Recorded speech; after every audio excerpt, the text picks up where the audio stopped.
Invasi ke Ukraina yang berlangsung kurang lebih 8 bulan bikin Rusia kena hantam sanksi dari berbagai sisi, mulai dari sistem perbankan, produksi migas, hingga barang dan jasa.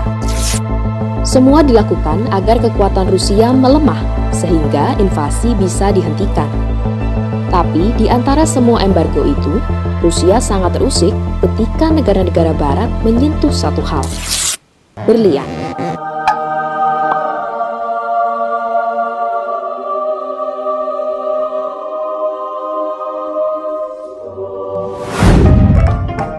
Keberadaan berlian punya historis panjang di Rusia. Jejaknya dapat dilacak sejak abad ke-18, tatkala Kekaisaran Rusia mendorong adanya eksplorasi berskala besar terhadap sumber daya di dalam perut bumi. Meski sudah dirintis sejak masa itu, tapi eksplorasi ini baru berjalan kencang ketika masuk 1930-an.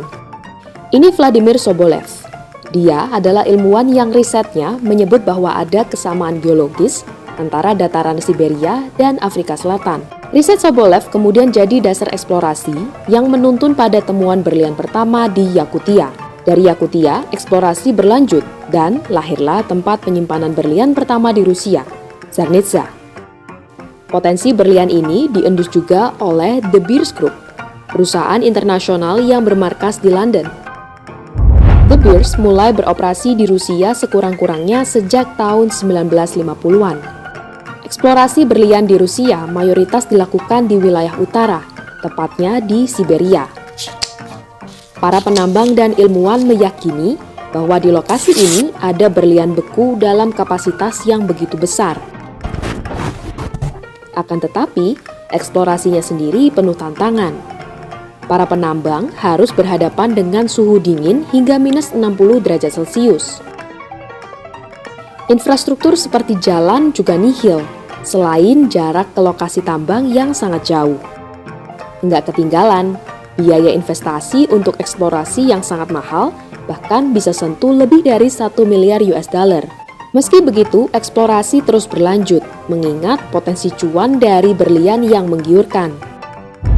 Saking bernilainya, pada 1993 muncul kabar bahwa berlian dari tambang di Yakutia bocor ke pasar terbuka. Kebocoran ini dalam arti lewat transaksi gelap yang merugikan Rusia sebesar 1 miliar US dollar. Para pejabat teras dianggap jadi aktor utama.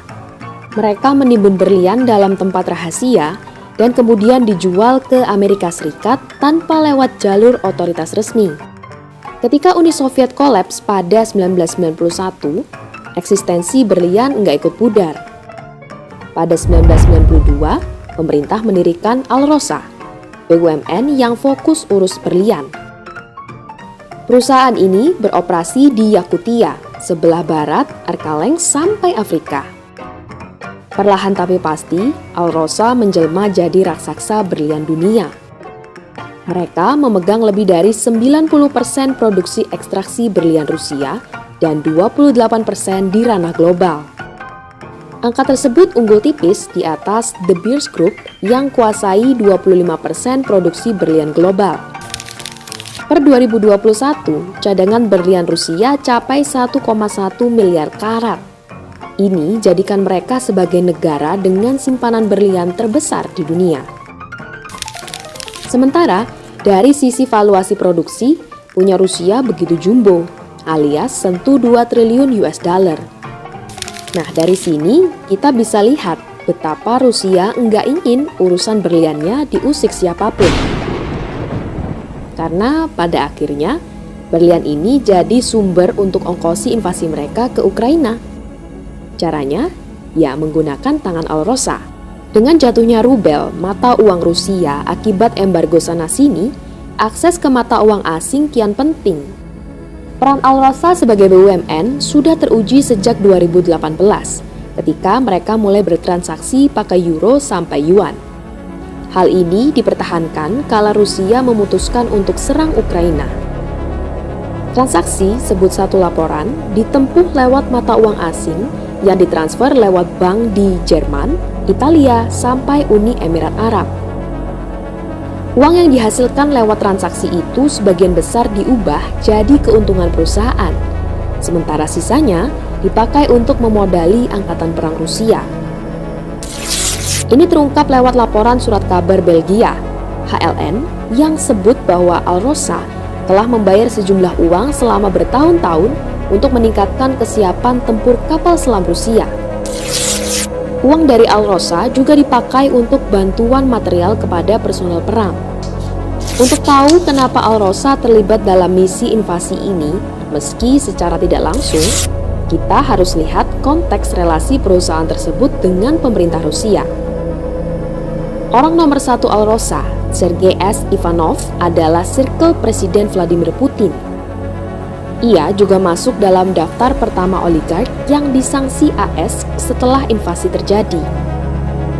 Di jajaran petinggi Alrosa, banyak pula bercokol orang-orang terdekat Putin. Ini jelas memudahkan Putin untuk mengontrol kebijakan Alrosa. Apalagi pemerintah Rusia juga pegang sepertiga dari total saham di sana. Pada 2021, keuntungan bagi hasil yang masuk ke kas Moskow cukup fantastis, 1,1 miliar US dollar. Pemerintah Rusia nggak cuma ambil keuntungan, tapi sejak pertengahan 1990-an, mereka turut berpartisipasi secara langsung dalam alur jual beli berlian dari Alrosa untuk kendalikan harga dan permintaan global. Yang menarik nih, Rusia nggak kerja sendirian. Tahu kalau transaksi berliannya mudah dilacak, Rusia minta bantuan Israel.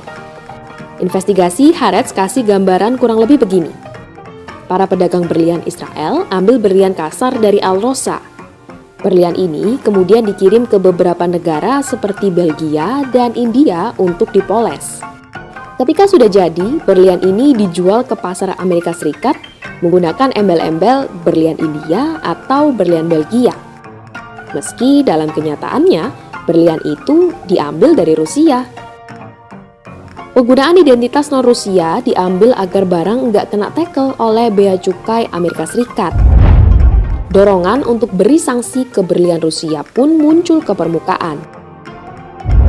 Langkah ini sempat hadir di Kimberley Process, forum pengawas untuk penjualan berlian konflik serta pemberian sertifikasi berlian. Namun, pada Juli 2022, saat forum dihelat, berlian Rusia disimpulkan bukan termasuk berlian konflik. Dikdaya betul bukan berlian dari Rusia?